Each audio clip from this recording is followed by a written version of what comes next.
नमस्कार, फाइटर समाचार में आपका स्वागत है। पेश आज 14 फरवरी शाम 7 बजे राजस्थान की खास खबरें।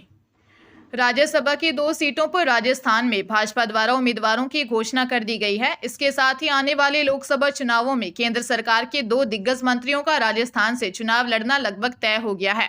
यह दोनों मंत्री मूलतः राजस्थान से ही हैं। इनमें से एक है रेलवे मंत्री अश्विनी वैष्णव और दूसरे हैं वन व पर्यावरण मंत्री भूपेंद्र यादव। उधर भाजपा सूत्रों के अनुसार अश्विनी वैष्णव जयपुर या पाली से और यादव अलवर से लोकसभा चुनाव लड़ सकते हैं। यादव और वैष्णव दोनों ही राज्यसभा से सांसद हैं। दोनों का कार्यकाल जल्द ही खत्म होने वाला है। यादव राजस्थान से और वैष्णव उड़ीसा से राज्यसभा सांसद हैं। दोनों को ही भाजपा ने राज्यसभा चुनाव में नहीं उतारा है। यादव मूलतः अजमेर और वैष्णव मूलतः पाली जिले के रहने वाले हैं। दोनों ने ही अब तक कभी भी विधायक या लोकसभा सांसद का चुनाव नहीं लड़ा है। राजस्थान के अलावा वैष्णव के कटक उड़ीसा और यादव के महेंद्रगढ़ हरियाणा में चुनाव लड़ने की भी चर्चाएं होती रही हैं। मानसिक तौर पर दिव्यांग नाबालिग पीड़िता का अपहरण कर उससे दुष्कर्म करने वाले अभियुक्त आनंदीलाल को जयपुर जिले की पोक्सो मामलों की विशेष कोर्ट ने 20 साल की कैद व 2.40 लाख रुपए का जुर्माने की सजा सुनाई है। कोर्ट ने कहा कि अभियुक्त का कृत्य गंभीर और घृणित है और उसके लिए कोई नरमी नहीं बरती जा सकती। मामले के अनुसार 2 जुलाई 2020 की पीड़िता की मां ने जमवा रामगढ़ पुलिस थाने में रिपोर्ट दर्ज करवाते हुए कहा कि वह अपनी मानसिक तौर पर कमजोर नाबालिग बेटी को घर पर अकेला छोड़कर दुकान गई थी। उसकी भाषा को परिजन ही समझ सकते हैं। इस दौरान आरोपी उसे घर पर अकेला पाकर बहला फुसलाकर पास के खेत पर ले गया और उससे दुष्कर्म किया। पुलिस ने रिपोर्ट पर आरोपी को गिरफ्तार कर उसके खिलाफ कोर्ट में चालान पेश किया। कोर्ट में पीड़िता ने विशेष शिक्षक के जरिए इशारों से उसके साथ हुई घटना को दोहराया, जबकि आरोपी का कहना था कि आपसी रंजिश के चलते उसे केस में झूठा फंसाया गया है। राजस्थान युवा शक्ति एकीकृत द्वारा पंचायती राज विभाग के 550 जेईएन पदों पर भर्ती की मांग को लेकर बड़ी संख्या में युवाओं ने भाजपा प्रदेश कार्यालय के सामने प्रदर्शन किया।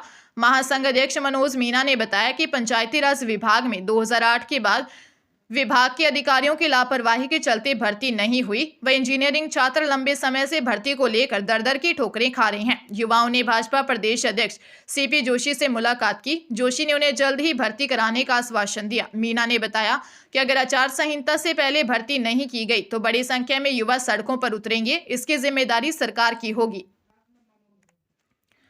राजसमंद में अजमेर उदयपुर हाईवे पर कंटेनर ने मिनी ट्रक को पीछे से टक्कर मार दी। मिनी ट्रक में पीछे बैठे 3 लोगों की मौत हो गई, जबकि 5 लोग गंभीर घायल हैं। सभी घायलों को उदयपुर रेफर किया गया है।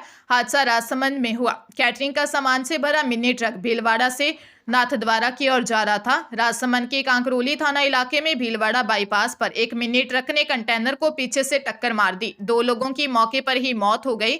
इस हादसे में 6 लोग घायल हुए। सभी को उदयपुर रेफर किया गया। इसमें एक युवक ने इलाज के दौरान दम तोड़ दिया। कांकरोली थाना इंचार्ज दुर्गा प्रसाद दादिश ने बताया, सभी मृतक और घायल कैटरिंग का काम करते थे। मरने वाले सभी युवक प्रतापगढ़ जिले के धरियावद के रहने वाले थे।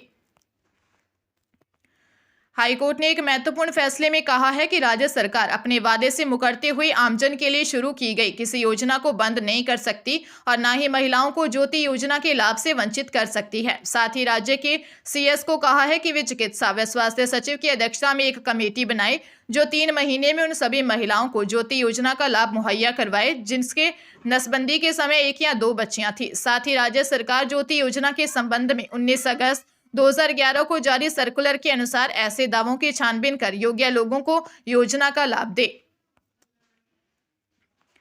जयपुर एयरपोर्ट पर मस्कट ओमान से जयपुर आए 2 यात्री सोने की तस्करी करते पकड़े गए। एयरपोर्ट से मिली जानकारी के अनुसार देर रात मस्कट से आई सलाम एयर की फ्लाइट OV795 जयपुर पहुंची। इस दौरान कस्टम विभाग को सूचना मिली कि 2 यात्री बड़ी मात्रा में सोना लाए हैं। ऐसे में यात्रियों की इमिग्रेशन और सिक्योरिटी जांच की गई। इस दौरान जांच में 2 यात्रियों पर शक हुआ, जिसके बाद उन्हें कस्टम ऑफिस में ले जाकर पूछताछ की गई। दोनों ने सोने होने से इनकार कर दिया। इस पर उनके सामान की जांच की गई तो सोना बरामद नहीं हुआ। फिर दोनों से सख्ती से पूछताछ की गई तो तस्करों ने प्राइवेट पार्ट में सोना होने की बात स्वीकार की। इसके बाद उनके पास से 2 किलो सोना बरामद किया गया। इसकी बाजार कीमत करीब 1.33 करोड़ है। इसके एक तस्कर के पास से 1.45 किलो सोना निकला। इसकी बाजार कीमत 66.98 लाख है। राजस्थान में भी फर्जी प्रवर्तन निदेशालय ईडी की एंट्री हो गई है। इसके तहत हाल में जयपुर के कालवाड़ रोड पर पार्क सिटी में ईडी का बोर्ड लगाकर संपत्ति अटैच करने का मामला सामने आया है। लोगों का कहना है कि 29 जनवरी को कुछ लोग वाहनों में आए और संपत्ति अटैच करने का बोर्ड लगा गए। इतना ही नहीं, मामले में फर्जी पत्र व्यवहार की भी बात सामने आई है। हालांकि अभी कोई पीड़ित पत्र या नोटिस के साथ सामने नहीं आया है। उधर पार्क सिटी के निवासियों में खलबली है। ईडी सूत्रों का कहना है कि ये देश में इस तरह का अनूठा मामला है। ईडी ने पड़ताल के लिए कमेटी गठित की पर अलर्ट जारी नहीं किया। ईडी ने इस मामले को भले ही फेक मान लिया है, लेकिन इसको लेकर अभी तक किसी तरह का अलर्ट जारी नहीं किया है। ईडी ने शिकायत पर पूरी तरह से गोपनीयता बनाए रखते हुए एक्शन लेने का फैसला किया है। ईडी से जुड़े सूत्रों का कमेटी जांच करेगी और साक्ष्य मिलते ही पुलिस में एफआईआर दर्ज कराएगी।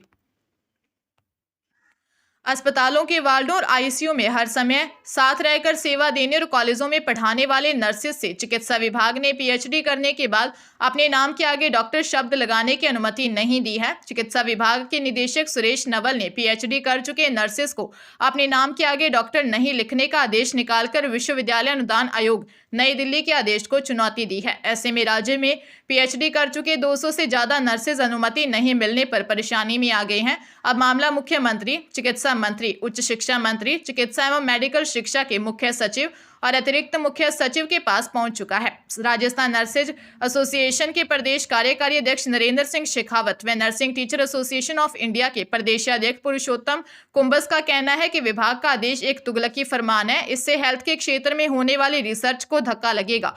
विभाग को इस आदेश को तुरंत वापस लेना चाहिए, अन्यथा प्रदेश भर में आंदोलन किया जाएगा। जयपुर की बिनायका में एक विला से 45 लाख रुपए की कीमत के गहने चोरी हो गए। इस संबंध में बिनायका थाने में रिपोर्ट दर्ज करवाई है। परिवार दिल्ली गया हुआ था, पीछे विला सोना था। चोर मेन गेट का ताला तोड़कर घर में घुसे और चोरी कर ले गए। पुलिस वारदात स्थल के आसपास लगे सीसीटीवी कैमरों को खंगाल रही है। एएसआई राजेंद्र सिंह ने बताया कि अक्षत मिडोज सिरसी रोड स्थित प्रकाश भनूटिया ने विला में चोरी की रिपोर्ट दर्ज करवाई। रात करीब 12:30 बजे पति पत्नी दिल्ली चले गए।